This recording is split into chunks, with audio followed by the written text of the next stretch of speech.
va accueillir Caroline Damascesco. Non, Damascesno. Damasceno, merci Caroline. Pardon pour l'écorchage de nom. Oui, merci. Bonjour à tous. Donc Caroline Damasceno, infirmière en pratique avancée, donc dans l'équipe PEPS du Vinatier. Et je voulais appuyer la remarque de mon collègue tout à l'heure qui est IPA.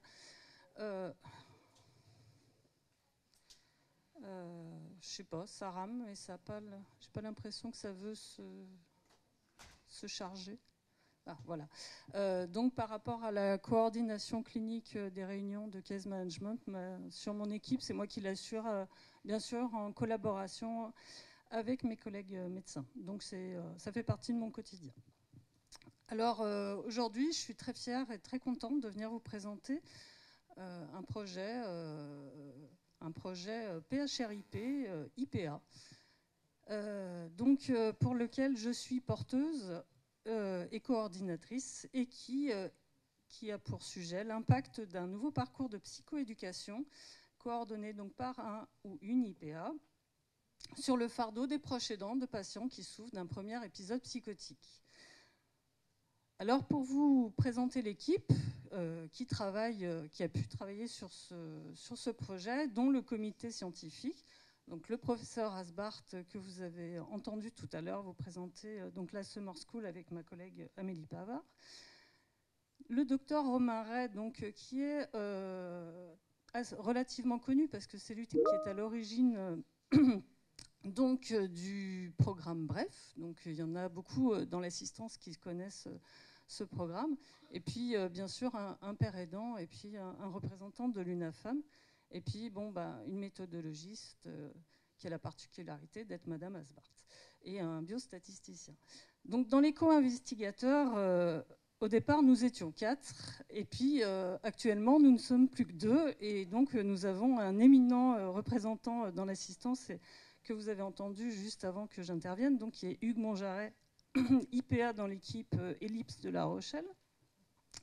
Et donc, en ce moment, je suis en train de faire des tractations et des pourparlers avec d'autres équipes pour recruter d'autres centres, dont certains sont dans l'assistance et que je remercie de m'écouter aujourd'hui.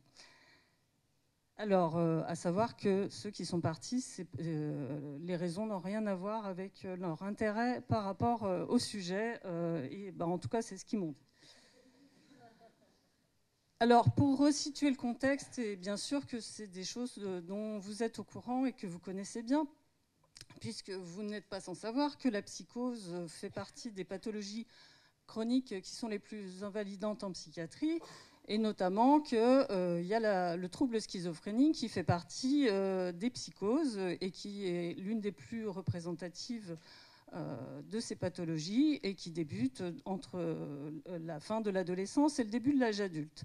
Donc, et que ça fait partie des pathologies chroniques qui sont les plus invalidantes, et ça représente quand même une population très importante puisque ça représente à peu près 1% de la population mondiale. Alors, avec un gros problème au niveau de la réduction de l'espérance de vie qui peut être de 10 à 20 ans, et notamment lié à une augmentation des maladies cardiovasculaires, mais également et surtout lié au risque suicidaire qui est quand même multiplié par 22 dans la population générale, par rapport à la population générale. Alors, vous n'êtes pas sans savoir non plus que plus l'évolution de la psychose est freinée rapidement, donc par des traitements et des interventions, donc meilleur est le pronostic.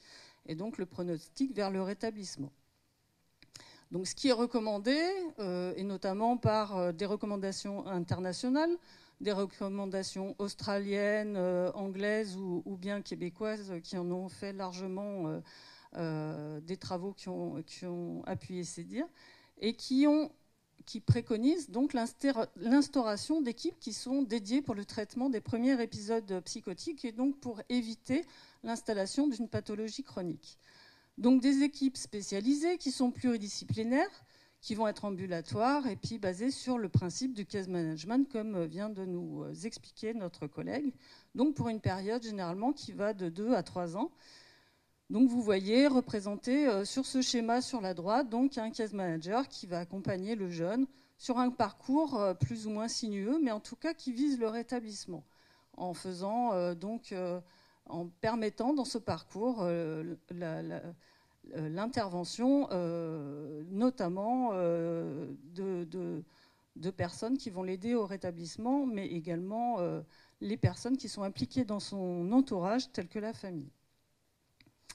Alors, dans le contexte, on peut parler d'un problème quand même, c'est qu'il y a un taux de rechute après un PEP qui reste quand même élevé. 28% à 1 an et jusqu'à plus de 50% à 3 ans. Dans les facteurs qui majorent ce risque de rechute, alors bien sûr la symptomatologie qui va être initialement plus sévère, ça on a plus de difficultés à pouvoir éviter le taux de rechute, mais surtout la persistance d'une consommation de toxiques, bien sûr, qui va aggraver les risques de rechute, et en plus une mauvaise adhésion au traitement. Mais il faut souligner que souvent, dans les rechutes, il y a un soutien qui est insuffisant de l'entourage. Alors, il y a une méta-analyse qui a montré que l'efficacité de l'intervention familiale, c'est dommage parce qu'elle pourrait prévenir la rechute après un premier épisode psychotique. Et le problème, c'est que la survenue d'un premier épisode, en fait, ça a l'effet d'un raz-de-marée chez les personnes qui vont entourer ce jeune. Et ces personnes peuvent présenter elles-mêmes des difficultés psychologiques. Et c'est ce qu'on appelle un sentiment de fardeau élevé. Donc elles vont développer elles-mêmes des pathologies psychiatriques telles que de la dépression. Alors c'est important de le prendre en compte parce que la reconnaissance de la souffrance familiale est reconnue pour avoir un effet d'apaisement et contribuer à l'alliance thérapeutique pour les jeunes. La pyramide des soins familiaux dans l'intervention précoce, donc elle a été prise sur le modèle de ce qui avait été développé par Motaï-Guipour et Biglerton, mais elle a une différence, c'est qu'elle est plus flexible par rapport aux interventions qui peuvent être préconisées pour les jeunes. Notamment, on va avoir, donc vous voyez, ce n'est pas une graduation vers le degré d'importance, et on va pouvoir revenir sur les interventions lorsque la symptomatologie ou le besoin des familles peut se faire ressentir. Donc en bas, nous avons la psychoéducation, le soutien par les pairs, le contact et l'orientation dans les services. Des contacts réguliers avec les équipes de soins, des interventions spécifiques et puis des thérapies familiales où on ne va pas avoir forcément donc une graduation dans l'importance des interventions, mais plutôt sur le nombre de personnes à qui on va pouvoir le proposer. Alors, l'intervention familiale, par contre, est encore trop peu appliquée dans les pratiques des professionnels. Ça, c'est au niveau international. Mais aussi au niveau local, nous, dans notre équipe, ce n'est pas qu'on ne peut pas le proposer, mais c'est qu'on s'est rendu compte qu'en fait, l'ensemble de ce qui pourrait être proposé sur l'équipe, il y a moins de 10% des proches qui en bénéficient. Pourtant, on a une grosse équipe et pourtant, on a une grosse file active par rapport à nos jeunes, mais on s'est rendu compte que le parcours qui pourrait être proposé aux familles, il n'y en a que 10% qui peuvent en bénéficier. Et ça, ce n'est pas qu'au niveau local, c'est aussi au niveau international. Ils se sont rendus compte qu'en fait, les proches des jeunes ne pouvaient souvent pas bénéficier de tout ce qu'ils pourraient pouvoir bénéficier normalement, si on faisait les choses bien. Alors, ce n'est pas qu'on ne veut pas, mais c'est parce que, en fait, les intervenants directs auprès des familles, c'est souvent les case managers. Et que les case managers, les pauvres, ils font ce qu'ils peuvent, mais ils ne vont pas forcément pouvoir s'occuper de tout. Et surtout, ils ont parfois des difficultés à orienter les familles, enfin à s'occuper des familles en quelque sorte, et pouvoir les orienter vers des prises en charge qui seraient adéquates. Parce que parfois, ils ont l'impression ou ils ont peur de trahir la confiance du jeune et donc de perdre l'alliance thérapeutique. D'où l'idée de décaler sur un autre professionnel faisant partie de l'équipe, mais qui n'est pas forcément case manager et qui ne va pas s'occuper directement de la personne. Eh bien, ça tombe bien, il y a des professionnels qui viennent d'arriver dans les équipes et qui seraient, à mon sens, ou au sens de ceux qui ont travaillé à ce projet, donc qui seraient très adéquates pour pouvoir décaler donc la prise en charge des familles, et pour pouvoir faire justement le lien avec les proches et pour pouvoir les orienter vers des prises en charge adéquates.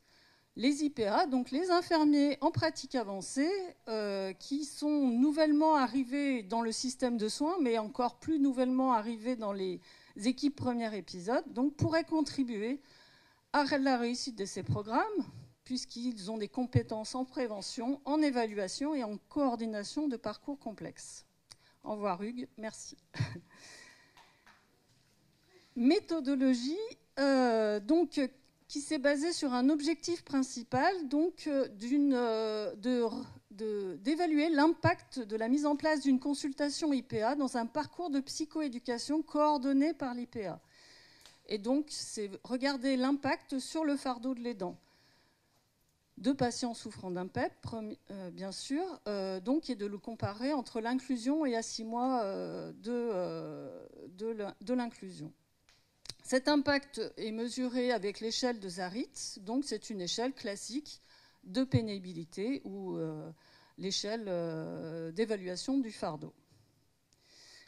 Alors c'est une méthodologie un petit peu particulière, peut-être que vous ne la connaissez pas tous, et qui s'appelle en step wedge, dont c'est la spécialité du professeur Asbart, madame, qui est la méthodologiste. Et donc, step wedge, parce que, comme vous le voyez, c'est la méthodologie, on dirait un escalier, en fait, et qui n'est pas si compliqué que ça quand on y regarde bien. Donc, vous avez une partie où il va y avoir,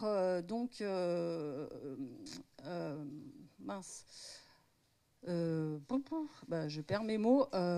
Donc, une partie où il va y avoir une phase témoin, où on va avoir une phase normale de prise en charge. On ne va rien changer à ce qui était fait auparavant. Une partie en bleu un petit peu plus claire, où il va y avoir une phase de transition, il va y avoir la formation des équipes, et puis une partie où il va y avoir la phase d'intervention. Première partie, c'est la phase contrôle. Merci, ça me revient. Donc c'est normalement une étude multicentrique en 4 centres, et puis petit à petit, les études vont rentrer dans la phase d'intervention. C'est pour ça qu'on va dire que c'est en step wedge. Les petites flèches en bas représentent la randomisation sur à quel moment les équipes vont rentrer en intervention. Alors, normalement, ça dépendra le nombre de centres que l'on sera, mais pour l'instant, sur les 4 centres, la population pour l'étude est prévue pour le nombre de proches aidants à inclure, donc c'est 174. Des personnes qui doivent donc avoir un jeune qui est pris en charge dans une équipe qui s'occupe des premiers épisodes psychotiques et qui répond à certains critères. Donc, il doit avoir entre 18 et 35 ans, avoir moins de 6 mois de prise en charge et donc, bien sûr, faire un premier épisode psychotique. Il faut que, bien sûr, la personne aidée ait été informée de l'étude et puis qu'il ait donné son consentement et puis qu'il bénéficie d'un régime d'assurance maladie. Mais ça, c'est les critères habituels des études cliniques, enfin de la loi Jardé sur la recherche. Il ne doit pas lui-même bénéficier d'une curatelle ou d'une tutelle. Et puis, il ne doit pas, bien sûr, participer à une autre étude. Et puis, on va respecter la loi, bien sûr. Il doit parler français parce qu'il doit pouvoir comprendre ce qu'on lui dit et pouvoir donner son consentement en toute connaissance de choses. Et puis, il ne faut pas qu'il ait déjà eu de la psychoéducation sur le sujet, notamment du premier épisode psychotique. Alors, pour vous donner un petit peu une idée plus précise de ce qui va se passer lorsqu'un proche va rentrer dans l'étude, donc ça, c'est la phase d'intervention, donc qui va durer à peu près 1 an pour la personne. Le parcours de l'aidant, donc il y a une phase où il va y avoir une pré-inclusion et puis une phase d'inclusion, comme d'habitude dans toutes les études. Mais à l'inclusion, il y aura des évaluations dont on va reparler un petit peu plus tard. Alors l'avantage pour les équipes qui vont être incluses dans cette étude, c'est qu'ils vont pouvoir bénéficier de formations notamment et après de pouvoir utiliser ces outils. Donc sur l'outil Bref qui va vous être présenté dans la présentation suivante et puis, mais dont je vais vous parler très brièvement. Et puis, ils vont pouvoir bénéficier aussi donc, bref, qui est de la psychoéducation individuelle familiale, et puis après, donc, PEPS aidant, qui est de la psychoéducation groupale. À 3 mois, ils sont rappelés par notre arc investigateur principal pour pouvoir faire des évaluations à 6 mois et à 12 mois. Et à la fin, donc, il y a une consultation d'évaluation et d'orientation IPA. Donc l'avantage, du coup, c'est que la personne, si elle a encore besoin d'intervention familiale, elle pourra en bénéficier plus facilement parce qu'elle sera suivie par quelqu'un de spécifique. Alors, bref, pour reprendre, ça fait une introduction pour l'intervention suivante. Donc bref, ça porte bien son nom, c'est en 3 séances.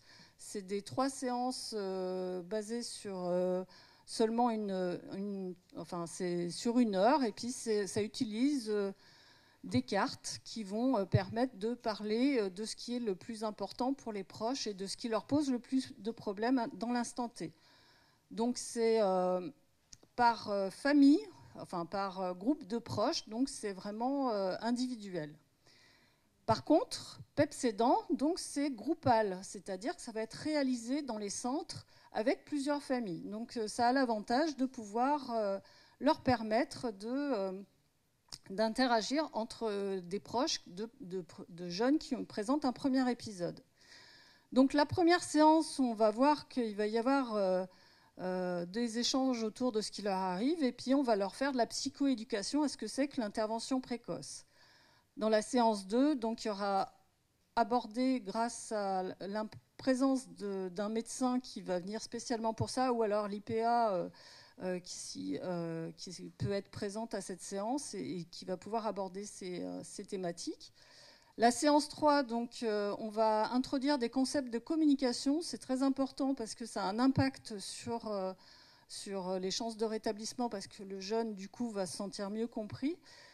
Et puis la séance 4, avec une approche où on va faire intervenir des membres de l'UNAFAM pour pouvoir plus se centrer sur les aidants.